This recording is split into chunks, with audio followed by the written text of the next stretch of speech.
Many of the viruses that make us sick originate in animals. Some of the viruses that cause the flu come from birds and pigs. In the case of COVID-19, there is some evidence it went from a bat to a pangolin to a human. Out of the first 41 recorded patients, 27 had been to the Hunan food market in Wuhan, China, where these live animals were present. The Center for Systems Science and Engineering at Johns Hopkins University released a statement which read, "We believe the actual number of COVID-19 cases in mainland China are likely much higher than that reported to date. Specifically, we estimate there to be around 58,000 cumulative cases of COVID-19 in mainland China by the end of January, whereas the reported cases is close to 12,000.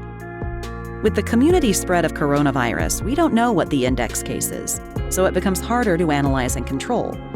An index case is also referred to as patient zero, the first documented human infected by a disease of any outbreak.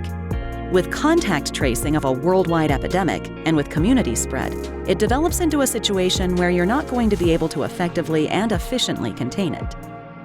The seasonal flu that we deal with each year has a mortality rate of 0.1%. The stated mortality of coronavirus started at 2%, but if you count all the cases of minimally symptomatic or asymptomatic infection, that brings the true mortality to somewhere around 1%, which means it is still 10 times more lethal than the seasonal flu. If we're complacent and don't apply aggressive containment and mitigation, the number could go way up and involve many millions. We do not know what this virus will do. We could assume that like the common flu in the summer months that the cases will go down, but we've got to assume that it's going to get worse. How much worse it will get depends on our ability to do two things. Firstly, to contain the influx of people who are infected coming from the outside. And secondly, the ability to contain and mitigate within our own country. The bottom line, though, is that it's going to get a lot worse.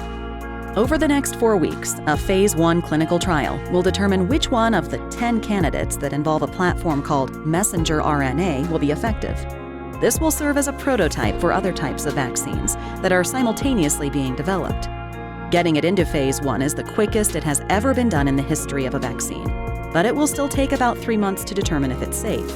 Then Phase 2 will determine if it works over an 8-month period. So for the next several months, we're going to have to rely on public health measures to contain this outbreak.